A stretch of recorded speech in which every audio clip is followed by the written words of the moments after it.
Dalam menangani pandemi COVID-19 dan juga dampaknya terhadap perekonomian, pemerintah kemudian membentuk Komite Penanganan COVID-19 dan Pemulihan Ekonomi Nasional atau program PEN.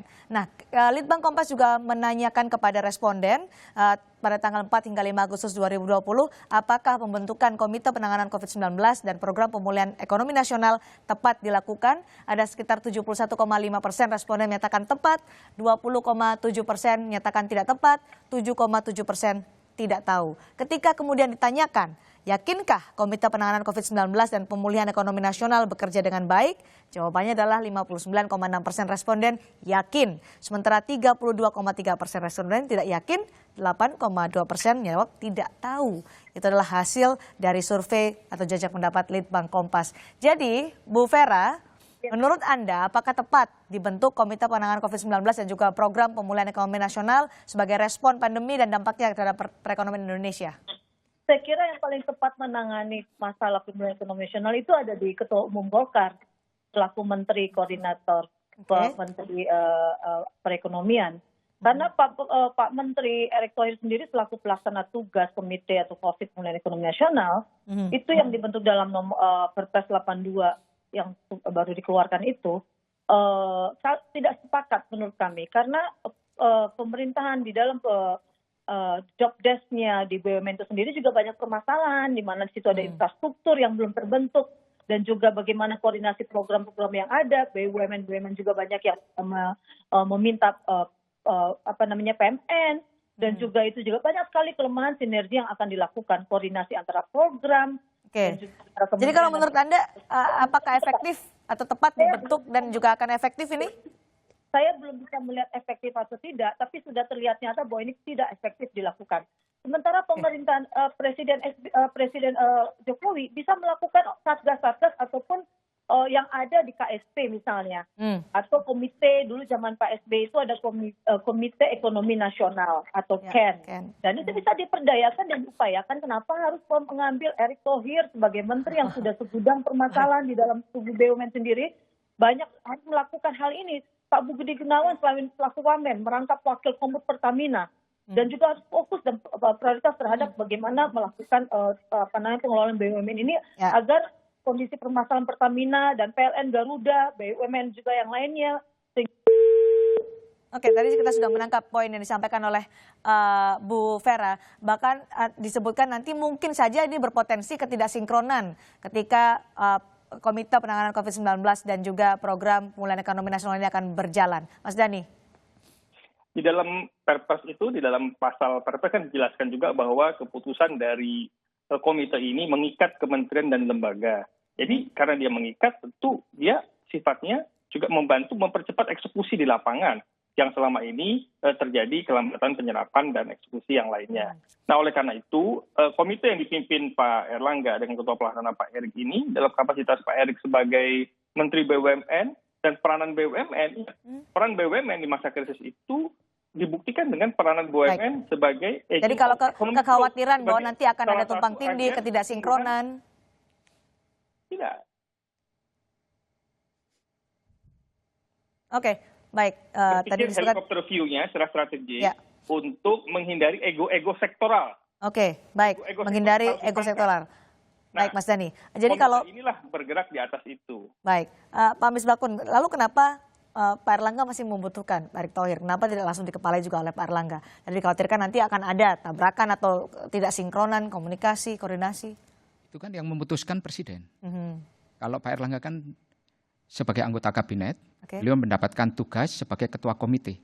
Dan kemudian ditunjuk sebagai ketua pelaksananya kan adalah Pak Erick Thohir. Ini kan kewenangan penuh kepada Pak Presiden untuk menunjuk siapa pembantu-pembantu terbaiknya untuk menangani permasalahan ekonomi yang berkaitan sebagai akibat pandemi ini. Termasuk di dalamnya adalah penanganan pandemi itu sendiri. Nah, ini kewenangan Presiden sepenuhnya. Artinya bahwa Pak Erlangga sebagai Menko Perekonomian harus mengkoordinasikan semuanya. Mengkoordinasikan semuanya. Untuk apa? Menjembatani permasalahan-permasalahan teknis yang selama ini menjadi pekerjaan rumah yang harus dikerjakan oleh menteri, dan kemudian pada permasalahan-permasalahan koordinasi sehingga terlambat untuk dieksekusi, dan pelaksanaannya ini membuat Bapak Presiden marah, ya harus dikoordinasikan. Saya yakin dengan turunnya Pak Erlangga, ini juga menjadi pelecut bagi semua menteri. Untuk apa? Untuk segera mengerjakan pekerjaan-pekerjaan rumah yang selama ini Jadi kekhawatiran soal koordinasi komunikasi tidak akan berjalan dengan lancar? Saya tidak mengkhawatirkan soal koordinasi. Saya justru yakin akan terjadi akselerasi. Karena apa?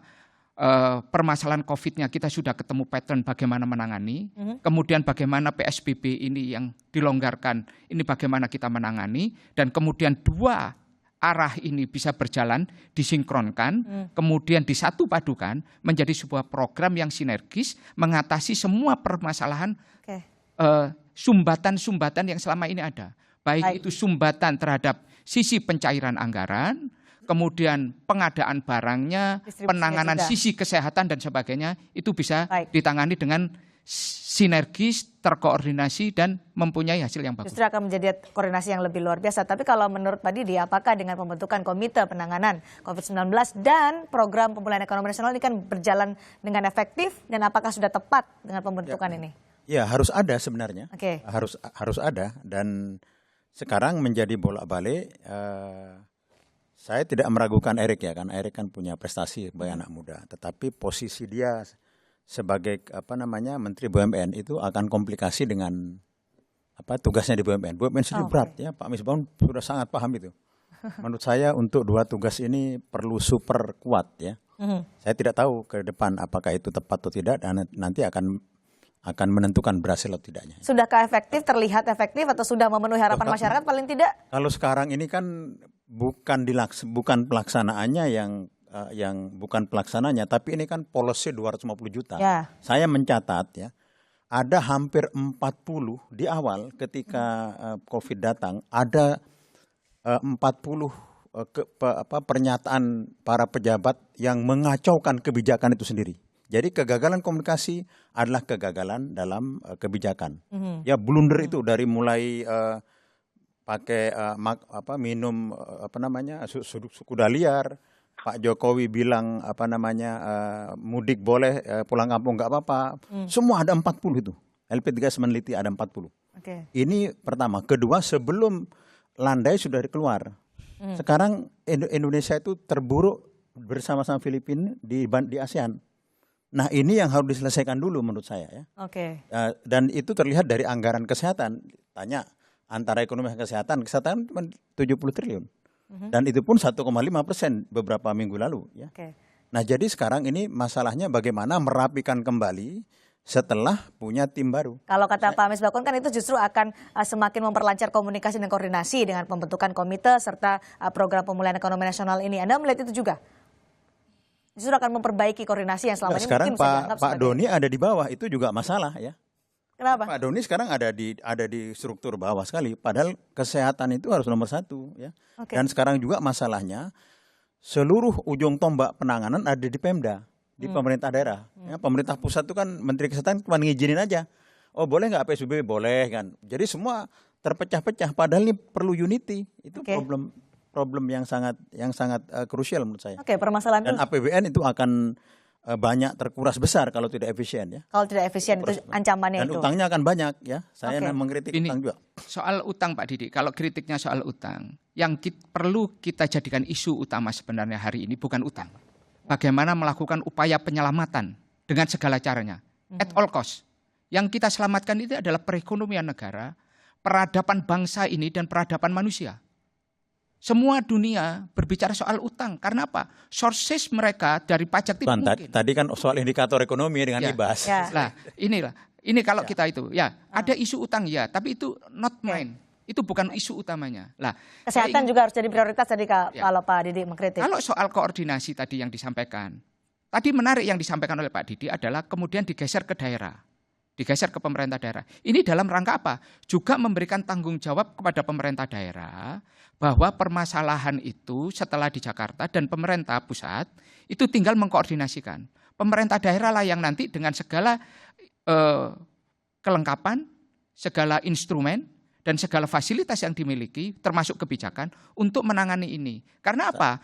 Pandemi ini akan berlangsung akan lama. Saya potong ya. Tadi saya ikut rapat di Kadin, Pak Erik menjelaskan. Oh, 695 triliun itu tidak hanya di pusat, di daerah juga ada 700 triliun. Apa artinya? Pak Erik belum paham. 700 triliun itu 80-90% daerah habis untuk rutin. Gaji, betulin itu, segala macam. Jadi Pak Erik tidak paham. Ya, bukan untuk COVID, itu sudah habis untuk. Jadi kekhawatirannya apa kalau menurut Anda nanti potensi yang terjadi? Ya berarti kan Pak Erik sebagai ketua juga soal pemahaman ini penting untuk dijelaskan bahwa resource itu terbatas. Yang terbatas itu harus cepat didistribusikan. Sekarang ada kritik distribusi ya. Pak Miswan paling tahu di DPR kan mengkritik itu. Nanti saya mengkritik saja Pak Erik ya. Pak Erik sebagai pendatang baru tadi mengatakan bahwa dana itu 695 triliun ada di pusat. 700 triliun ada di daerah. Saya koreksi. Di daerah tidak untuk COVID. Untuk kebutuhan mereka, gaji dan lain-lain. Itu. Baik, lalu apa yang harus dilakukan? Tidak bisa dipakai untuk COVID. Nah di pikiran Pak Erik bisa untuk COVID. Baik. Itu salah. Apa yang kemudian harus dilakukan sebagai respon tepat untuk memperbaiki atau memulihkan perekonomian nasional sebagai dampak dari pandemi COVID-19? Kami akan bahas lepas jeda di Dua Arah.